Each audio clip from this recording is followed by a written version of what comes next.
El pupitre digital.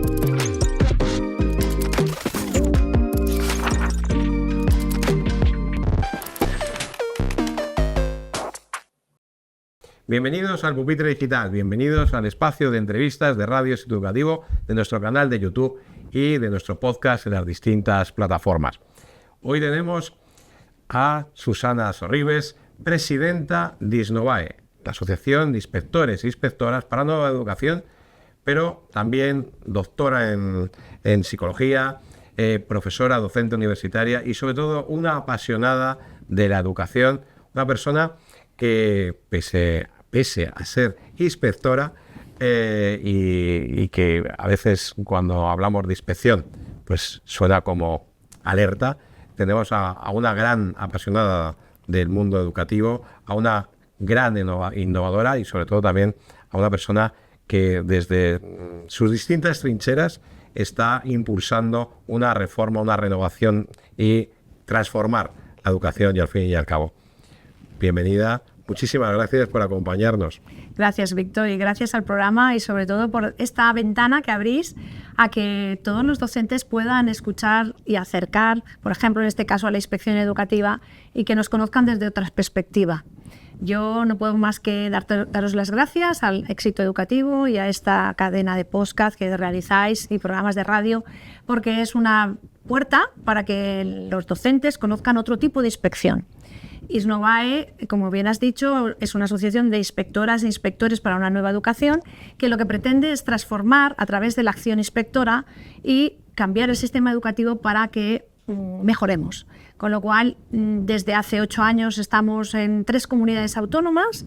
Somos una asociación pequeñita, pero que por primera vez ha recogido la voluntad de no solamente haber inspectores, sino forma parte de nuestra afiliación docentes que tienen interés de transformarse en inspectores, pero que también tienen interés de buscar un sistema más inclusivo, más innovador y sobre todo ponemos en valor, y cabe decirlo también, el papel de la mujer en el sistema educativo, que aunque es un gran referente, muchas veces se frena a la hora de acceder a los distintos escalafones del sistema, a dirección de centro o incluso la propia inspección. Entonces creemos que desde ISNOVAE podemos favorecer esa incorporación de la mujer docente que forma parte de las plantillas de los centros a este cuerpo que es el de la inspección educativa. Lleváis en vuestro nombre para una nueva educación. ¿Cómo visualizas esa nueva educación? Sobre todo de la inspección. Bueno, pues a ver, ahora mismo estamos en un momento yo creo que convulso, un momento en educación que hemos de reflexionar, hacer metacognición sobre lo que es educación, sobre lo que pretendemos, lo que queremos conseguir. Tenemos un marco legislativo, está claro, pero yo creo que la sociedad está yendo como muy fluida, muy cambiante, con mucha incertidumbre, y eso ocasiona también que el sistema tenga sus sinergias y sus movimientos. Por ejemplo, el del conflicto el que tienen los docentes con sus condiciones laborales, con su reconocimiento como autoridad. Pero por otra parte también tenemos todo el tema relacionado con el currículum. Si estamos siendo demasiado exigentes, demasiado contenido, si estamos exigiendo poco, si estamos enseñando mucho. Y luego el tema de la convivencia. Yo creo que, como nosotros hemos planteado en Valencia el día 12 de mayo, que tenemos una jornada que se llama La Escuela en Calma, hemos de buscar esos espacios que permitan el aprendizaje y no solamente sea noticia los acontecimientos inadecuados o la mala conducta, que es realmente lo que vende, ya lo sabes, sino que lo importante es qué estamos haciendo para mejorar el sistema educativo. Y ahora mismo además estamos en esa situación convulsa que te decía, porque en nada no, ya está aquí. La inteligencia artificial va a cambiar nuestro sistema educativo. Todos debemos ser conscientes que esto ha venido para quedarse, que los centros ya están utilizándola, que los docentes quieren utilizarlo y que los alumnos en ámbitos universitarios y sobre todo enseñanzas superiores, en este caso el bachillerato, pues la utilizan. Con lo cual tenemos que arreglarlo, tenemos que establecer, como han hecho otros países, en ese marco educativo, que son comunidades autónomas, junto con el Ministerio, cómo vamos a implementar esa IA en educación y cómo vamos a supervisar su implementación, su puesta en marcha. No como acciones puntuales que hace un profesor porque le gusta esta tecnología, sino como algo que va a repercutir en una manera diferente de dar clases, en una manera de enseñar diferente y sobre todo en una manera de evaluar diferente. Ya hay teóricos, yo el otro día leía un artículo de Fernando Fasti en Revista de Supervisión, que con otros colaboradores lo editaron, en el que se hablaba de un modelo educativo diferente a nivel pedagógico. No quiero ser brujil, ¿no?, como se suele decir, no quiero aventurar lo que va a pasar, pero no se descarta o no podríamos visualizar que en la clase, que ya ocurre en otros países, tendremos un chatbot que hará cuestiones de apoyo y tendremos también un docente que hará su función docente. En ese sentido, yo creo que el modelo vygotsquiano de construir el aprendizaje va a cambiar y va a haber un nuevo modelo. Algunos ya le llaman neo-vygotsquiano, con constructividad tecnológica, en el que vamos a tener que valorar qué he aprendido con este chatbot y voy a valorar también lo que he aprendido con mi profesor. Y eso se va a tener que integrar. El aprendizaje siempre es social, decía Vygotsky, siempre es constructivo, con lo cual, con esta tecnología que además va a hablarnos, ¿cómo construiremos el aprendizaje? Y ahí deberá estar la inspección para supervisar que eso se haga correctamente. Desde la inspección, la gente asocia sobre todo, bueno, pues el cumplimiento normativo, que creo que no hay pocos sectores, y como debe ser, ¿no?, que estén tan regulados y tan controlados, ¿no? Sanidad y educación, pero pocas personas también conocen esa labor, que no sé si es extraordinaria, seguro que sí en tu caso, de ayudarles también en el liderazgo, de ayudarles en la convivencia. Además, tú tienes una formación tanto en la psicología como en la orientación. Has hablado de convivencia, un tema súper importante, bienestar emocional. ¿Cómo ayudáis? Y sobre todo, éxito educativo está muy dirigido también al directivo, que está muy solo. Muy bien. ¿Cómo ayudáis a los centros en general y a los directivos? ¿Y cómo lo ves también? ¿Cómo ves el estado de ánimo del profesorado? Vale, hay varias preguntas. Y de los equipos directivos. Varias preguntas. Empezaré por la primera. La pregunta es ¿qué hace un inspector con los centros? Siempre se ha tenido una visión de control y supervisión normativo, en el que éramos garantes de que la norma se cumpliera. De hecho, nosotros tenemos 177 años de creación. Nacimos con un Real Decreto del director general, Antonio... ahora no me sale el nombre, Alazaba, en el que creó lo que la administración eran los veedores, o sea, Gil de Zárate, perdón, me ha salido ya, Gil de Zárate, y eran los veedores. La administración quería tener a alguien que le dijera qué estaba pasando hace 175 años en los colegios, en las escuelas rurales sobre todo, y muy esparcidas por España. Sin embargo, esa idea de veedores ha ido transformándose en el último Real Decreto, el 68-2026, en el que se nos da funciones no solamente de supervisión, sino de acompañamiento. Yo creo que la palabra acompañamiento, asesoramiento, formación es muy importante. ¿Por qué? Porque somos personas, los inspectores, que hemos tenido una trayectoria de algunos casos, por ejemplo, cuando yo me presenté más de 10 años como directiva de un servicio psicopedagógico, que tendríamos una visión, una formación que iba más allá de lo que era nuestra actuación, y creemos que la asociación también lo cree así, SNOVAE, por eso hacemos cursos de formación para nuevos directores, acreditarlos como tales, pero también de aquellas nuevas cuestiones que aparecen en el sistema, como pueden ser las emergencias o como pueden ser, en este caso, la inteligencia artificial y, como no, la convivencia, porque es un elemento que ahora mismo preocupa mucho dentro de lo que se llama el bienestar escolar o bienestar docente.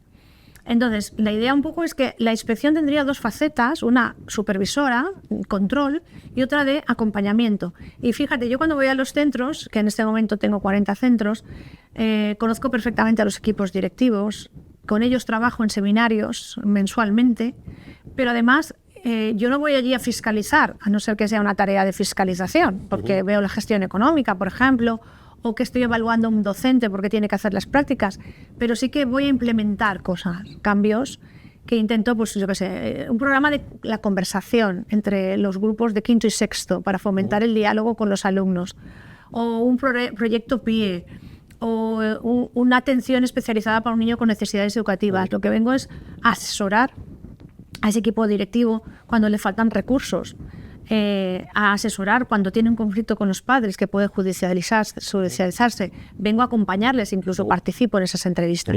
Con lo cual yo creo que ese es el gran desconocido, y termino. a veces mucha gente cuando llegas a los centros te dice, yo no había visto nunca a ningún inspector.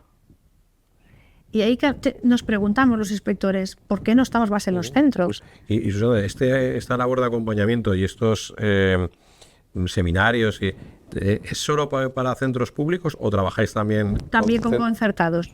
Claro, con centros sostenidos con fondos públicos. Sí, señor.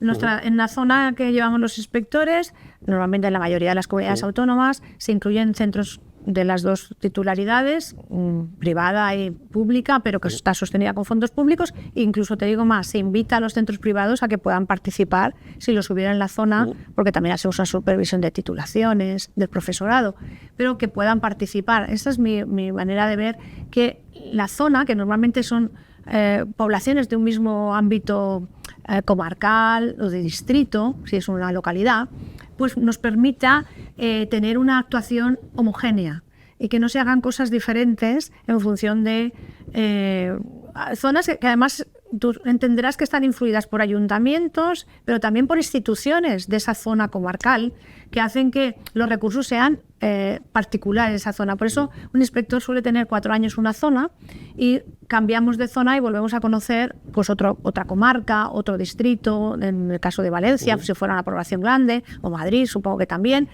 Y lo que hacemos es conocer los recursos de esa zona para apoyar la acción educativa del equipo directivo, por ejemplo, o, en su caso, los recursos sanitarios, o la actuación que pueden hacer con asociaciones de padres de esa zona.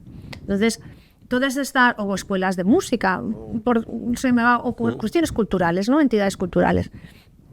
Y yo creo que esa es la gran desconocida, porque siempre se suele ver al inspector cuando existe el conflicto, ¿sabes? Sí, eso es lo que comentabas, y que a veces los medios de comunicación, con razón, tenemos ese San Benito de que, bueno, que nada más que buscamos el conflicto donde hay un conflicto en un centro educativo para que salgan las noticias, ¿no? Claro. No es el caso de éxito educativo, afortunadamente, no, ya lo sé.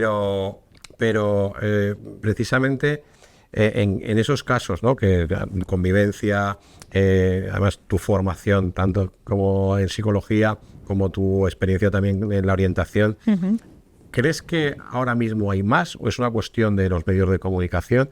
¿Hay más problemas de convivencia? Más, en ese caso, también ¿cómo actúan los inspectores? Vale. El tema de la convivencia es un tema que es muy periodístico, tú lo has dicho, porque además son casos ya muy sacados de son graves, muy graves. Pues desgraciadamente, ya, pueden ser suicidios, pueden ser situaciones delictivas, pueden ser incluso violencia, abusos, ciberacoso, abusos.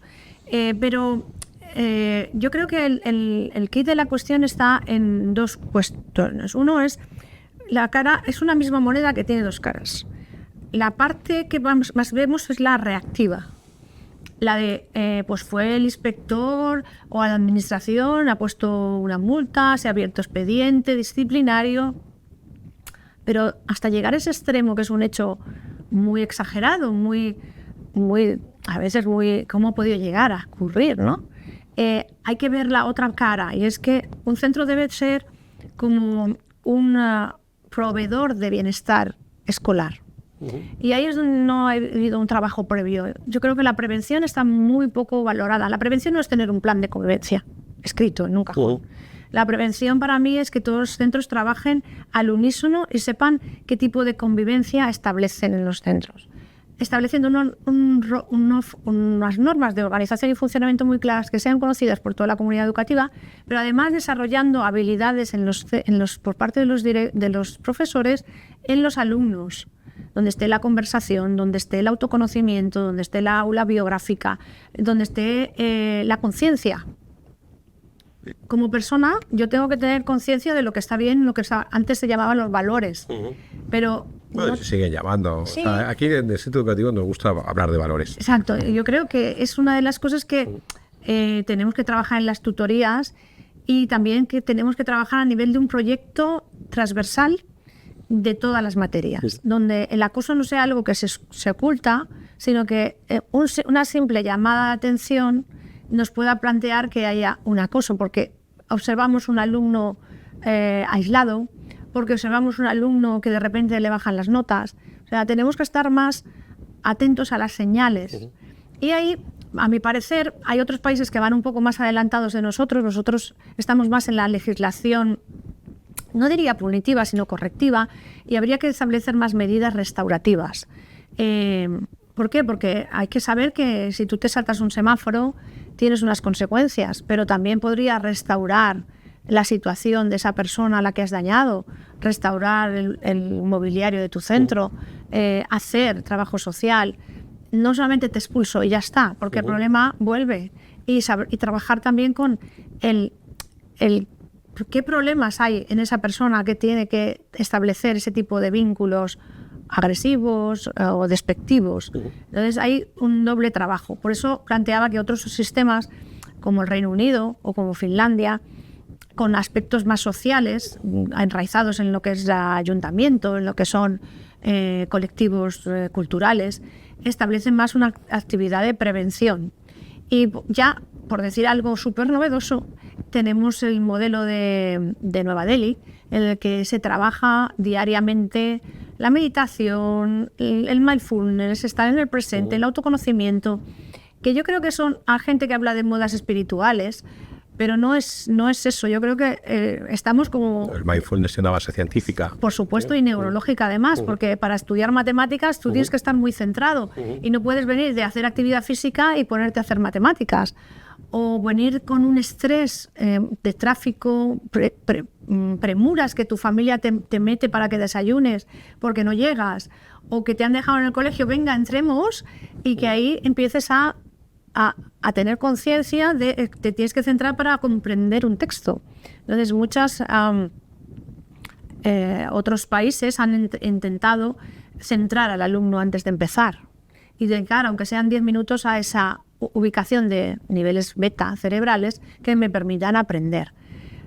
Yo también pienso que hay un elemento, y es que, y eso, fíjate, está en los Amigos del Desierto, una de las técnicas que han abierto en las escuelas, en la parte educativa de Pablo Dors, que es la idea de conocerme. No es tanto decir quién soy, sino qué me pasa. Y no hay espacios para eso en el colegio. Entonces se habla de aula biográfica, que a mí me parece muy interesante, llevar a veces lo que no te puedo contar lo puedo escribir, porque estoy mal y puedo hacértelo leer a otra persona. Y en ese momento, en esa idea de una búsqueda de una educación integral, común, que nos permita ser buenos ciudadanos, también está la idea de trabajar a una población que además está en continuo crecimiento, y sobre todo en la adolescencia, en la que es más fácil enfrentarme que escuchar, por ejemplo. Y aunque esto pueda parecer obvio que se debería hacer en las casas, por supuesto, creo que los padres tienen tal nivel de estrés que a veces deciden ser simplemente helicópteros o ocupar su labor disciplinaria de una manera de atención necesidades, ¿no? No llegan a lo que es Pero aparte de la autoridad. Sí, aparte de que, bueno, pues se ha delegado quizá la autoridad en la educación, y ahí nos encontramos con que los profesores se sienten pues a veces desautorizados a la vez, porque delegan la autoridad, pero cuando hay un conflicto van a pedir explicaciones al profesor. Hace nada yo estuve en una situación muy particular en ese sentido, y una de las reflexiones que tuvimos que hacer es, vamos, aquí venimos a aprender, pero aprender con un comportamiento adecuado que debe ser trabajado, equiparado en el ámbito familiar también. Y eso a veces los padres no llegan tampoco. Fíjate, hay una cuestión que yo repito cuando doy muchas charlas sobre convivencia a mis directores, y es que les insisto en que vuelvan a retomar las escuelas de padres. Y me dicen siempre, pues van a venir los que lo necesitan. Y digo, pues mira, eso suele ser una respuesta. Aunque vengan 3 que no lo necesiten, pero venga uno que lo necesite, estamos haciendo ya abrir un camino y un espacio en el que pueden venir a decir qué les está pasando.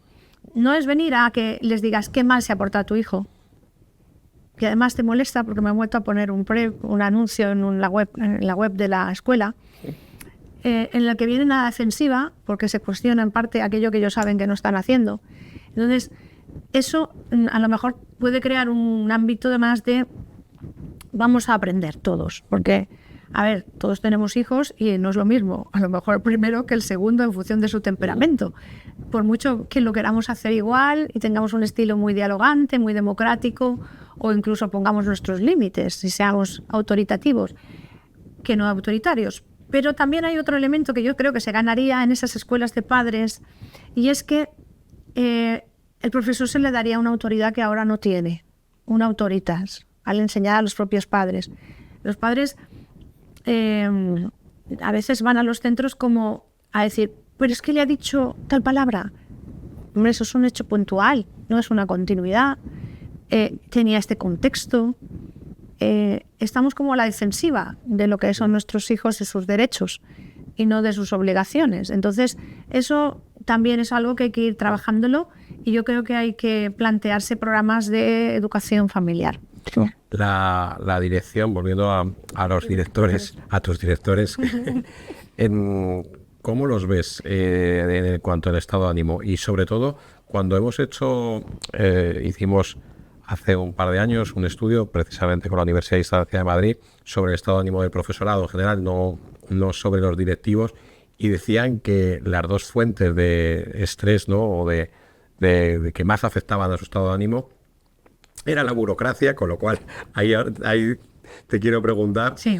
Y también los cambios normativos. Y ahí también, al final, la administración está en esos dos focos que ellos decían que eran los que más inestabilidad emocional o malestar emocional les estaba generando. Sí. Entonces, tú también percibes que es esa parte, y además esa parte, Dios, tenéis, los inspectores estáis en la primera línea, aunque no sois los que desarrolláis la legislación, pero sí que sois los encargados de que se cumpla. Sí, yo comparto, de hecho hay otros estudios, por ejemplo el TALIS de hace nada, que también lo dicen. O sea, los equipos directivos y los docentes están saturados de burocracia, y es quizá lo que más tiempo les quita para hacer esa verdadera actuación de tú a tú con los alumnos, ¿no? Hemos querido ser tan garantistas que cuando pasa un hecho sobre convivencia, lo primero que dices es: lo has puesto en la plataforma, has rellenado el protocolo de no sé qué, has hecho el papel le has comunicado a la familia que ha habido suceso, le has hecho el apercibimiento al alumno. Entonces estamos como, a ver, antes de ponerme a preguntar qué te ha pasado, ya estoy haciendo papeles, porque pues el centro quiere tener las garantías legales de que si eso trasciende judicialmente, pues va a estar todo perfecto y no se ha incurrido en una... Pero hemos olvidado que la docencia es algo más flexible, ser docente, y que a lo mejor hay que perder un día estableciendo ese diálogo de recuperación, porque nos evitará a lo mejor hacer tanto papel, porque habrá una respuesta restaurativa, habrá una conciliación, habrá un reconocimiento de hechos, habrá una medida cautelar que sea menos exigente que un expediente. Entonces, habrá un trato personal con las familias antes de presentarle la resolución de medida cautelar o el expediente o el nombre del instructor. Es decir, no estamos trabajando el hecho, no las fuentes de lo que ocurre. Por eso muchas veces yo les pido a mis directores que sí, que hagan los papeles, evidentemente, pero que primero pregunten mucho, porque cuando recoges información de sujetos que han visto el hecho, del propio sujeto, del que ha sido víctima, tienes una visión a lo mejor diferente de lo que a primera vista ha podido ocurrir. Entonces, eso por un lado. Y luego el tema de la dirección de los docentes, si se consideran que en este momento están agobiados, están poco considerados, yo creo que sí. El reconocimiento de ser autoridad pública, por ejemplo la inspección también lo es, ha sido importante, pero creo que sigue siendo algo insuficiente, y otros países han optado por tener un reconocimiento más exigente en el acceso, pero también en el reconocimiento laboral, en el reconocimiento como persona estatutaria, ¿no? Como el cuerpo, eso tiene mayor prestigio. Entonces hay que darle una vuelta y ver que esto es una vocación que no tiene horario. Yo sigo siendo inspectora cuando llego a casa, y eso no le gusta a la mayoría de la gente que lo se diga, ¿no? Porque... De hecho, acabamos de pasar la Semana Santa, ¿no? Y todo, no, pero sí, muchos profesores están de vacaciones o tienen muchas vacaciones, o incluso me decían en algunas facultades de educación catedráticos y gente ya muchos años en las facultades de educación formando a los futuros maestros que decían, es que a veces veo que a algunos les falta vocación o que no parece que que han elegido la docencia por los horarios, por no sé, y tú estás diciendo justamente que es una profesión que no tiene horarios, ¿no? No, a ver, y es una visión que yo tengo de hace 25 años como inspectora, y cuando lo fui yo, siempre tienes algo que hacer. Tienes que preparar clases, tienes que corregir, tienes que plantearte que para determinado alumno hay que hacerlo de otra manera. Tienes que... y eso no se puede hacer, llego, abro la libreta, explico y el que lo entiende, y el que no. Eso no es así ya. Incluso aun siendo así, luego tienes unos productos que concluir y que resumir y que ver. Y sobre todo yo creo que además los docentes ahora además tienen que tener unas habilidades de negociación, de escucha, unas habilidades blandas que llamamos, que ya tienes que tener una manera de ser especial. Tienes que trasladar paz, a veces tienes que tranquilizar a alumnos. Y no digo yo que tengas una formación clínica o psicológica, que no es el caso, pero sí que habría que ver cómo no puedes imponer. En educación, ahora mismo hay que imponer a lo mejor que ese es el temario y este es el examen, pero no hay que imponer el conocimiento. Tienes que buscar aquella forma en la que el alumno le interese. Y eso no se puede hacer con empiezo a las 9 y acabo a las 11 y me voy del instituto, o estoy aquí pero me voy a la sala de profesores y no me implico en la tarea de esta semana que hacemos la semana cultural de, yo qué sé, de los astronautas, por decir algo con lo de la luna, ¿no? Estamos haciendo un proyecto. No, yo es que no participo en el proyecto. A ver, esto es un proyecto de todos. Quiero decir, da igual que sea primaria que secundaria, el centro es una entidad formada por muchos grupos de personas, por muchas personitas que forman un colectivo que tiene una idea común de aprendizaje y de enseñanza. Y si eso no es así, nos convertimos en sectores y se hace muy bien la docencia como espacio dentro de un aula que es propia mía y nadie sabe nada. Eso... O cápsulas, ¿no? Exacto, ya no es así, a mi parecer. ¿Por qué? Porque ha de haber una continuidad. Y si no, sus alumnos dicen, prefiero al profesor tal, en esta clase no hay problemas, porque, no sé, me entiende, y en este profesor todos los días acude el de guardia porque hay problemas, porque se le altera la situación, no controla la conducta de los alumnos, o ellos mismos rechazan el modelo de enseñanza que está utilizando este profesor. Por eso creo que la formación del profesorado es siempre. No es continua, es siempre. Y siendo doctora en psicología, claro, aquí por este espacio han pasado pues psicólogas y psicólogos de renombre, conocidos también, y de luego tenemos un espacio en este propio podcast también de bienestar docente, y surge, ¿no?, la pregunta también, ¿no?, también como profesor, ¿no? Dices, ¿cómo es posible, ¿no?, que los docentes no tengan más formación sobre la psicología, cómo funciona el cerebro, ¿no? O sea, es muy difícil ser un buen profesor y al final tienes que ser tú, por tu propia vocación, ¿no?, y tu propio autoaprendizaje, que te preocupes por decir, yo quiero saber cómo funciona en la mente de un niño, de un adolescente o incluso de un joven, ¿no?, en la universidad. Sí. Entonces, ¿cómo ves esa formación del profesorado? ¿Qué se puede hacer?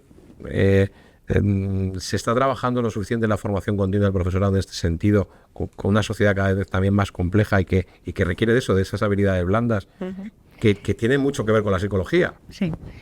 A ver, yo, mira, voy a decir algo que a lo mejor no para parecer oportuno, pero como yo ya creo que estoy en una edad que creo que todo lo que digo está avalado y en otros sistemas educativos se hace, yo creo que los docentes deberían pasar por una fase formativa universitaria en magisterio en la que se introdujeran temas de psicología, sobre todo del desarrollo, que yo he participado en magisterio dando clases de psicología del desarrollo, pero más enfocada incluso a cómo conseguir una concertación, una motivación, elementos que son propiamente los grandes bastiones de la psicología educativa.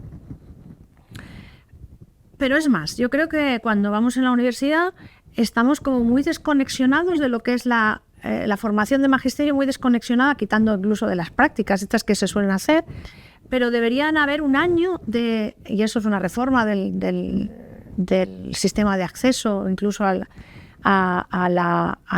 cuerpo de profesores, docentes, de maestros y de docentes, hacer un año de estancia de seguimiento en un centro, el último año todo en un centro, para aprender cómo se dan las clases, porque cuando viene el inspector, la mayoría de la gente hacer la valoración de su año de prácticas, después de haber aprobado una oposición, nos encontramos con gente que tiene pues, una habilidad en aprendizaje, buena, pero en aprendizaje, que sabe dominar la clase, y gente que todavía no tiene una capacidad comunicativa o que todavía no sabe qué herramientas utilizar para controlar la clase, ¿no? Y nos encontramos gente que tiene un problema de personalidad.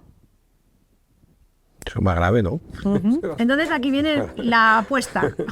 La apuesta. Y la apuesta es que yo creo que... Igual habría que hacer test psicotécnicos ahí vamos. Igual que más severos y más serios, ¿no? Se hacen pruebas específicas psicotécnicas para evaluar la capacidad de esas habilidades, ¿vale? Autocontrol.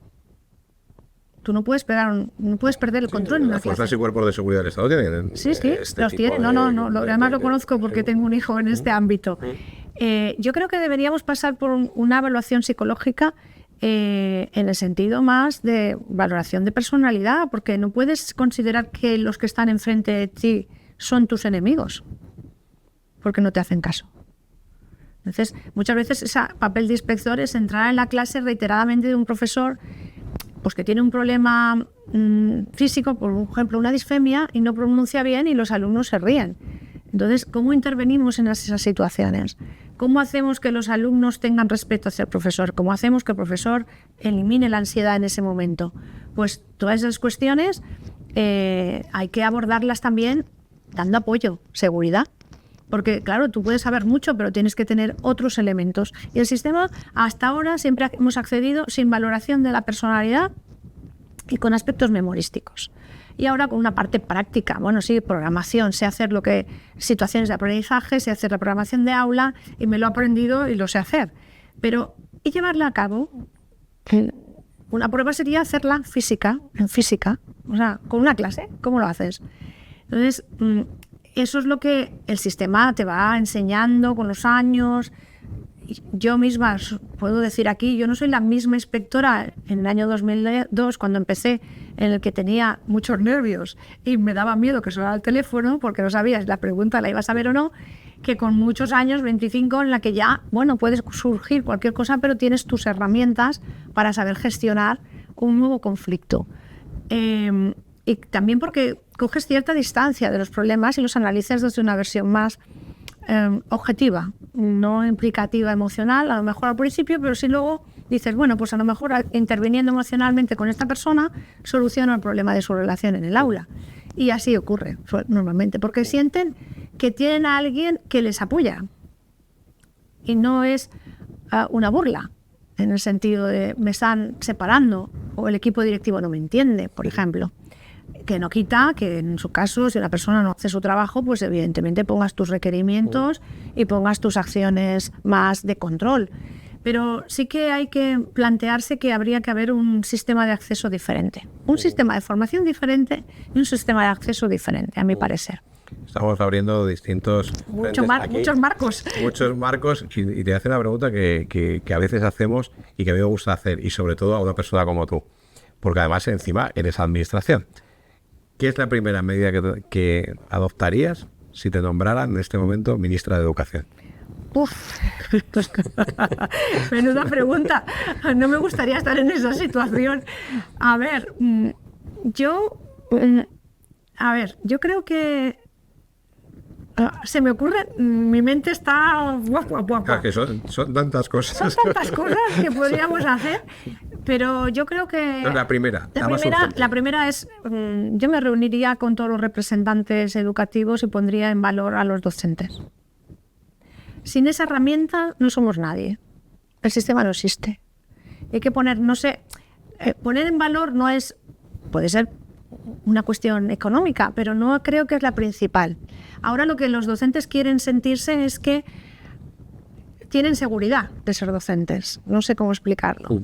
Seguridad quiere decir es que no va a venir un padre y, por favor, inspectora, venga a acompañarme porque me van a decir el director que me dicen que vengas a la reunión. No, creo que esa línea de, mira, si esto me acabas insultando, puedo hacer acciones que te pongan en tu sitio también, porque yo soy un profesional. Pero yo creo que eso es una acción que a lo mejor implicaría más, porque los sanitarios están en esa misma situación, implicaría más una visión social de estos puestos que son tan necesarios y básicos como es la sanidad y la educación, y sería un reconocimiento de todos los estamentos.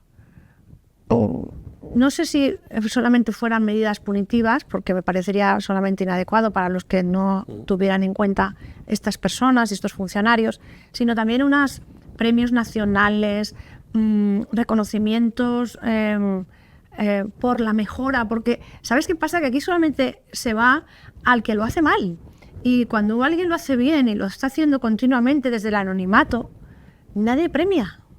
Y a mí me gustaría como inspectora decir que la profesora María, estoy pensando en una persona, lo hace tan bien que, y lo hace bien porque cree que lo debe hacer bien.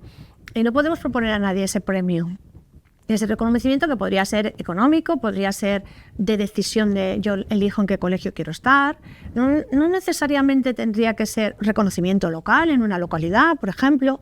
O sea, hay que poner en valor lo que hemos dado por hecho. Mira, yo soy la que soy, y a mí me gusta contarlo, tú ya lo sabes porque me has oído.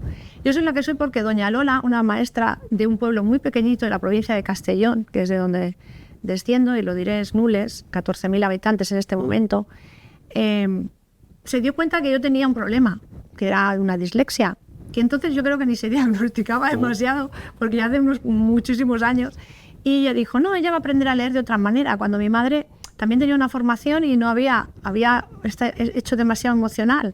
Y muchos de nosotros somos los que somos porque tuvimos un docente que nos puso en valor, que nos reconoció, que nos dijo, tú puedes, y eso que es una actuación diaria, vocacional, no se reconoce.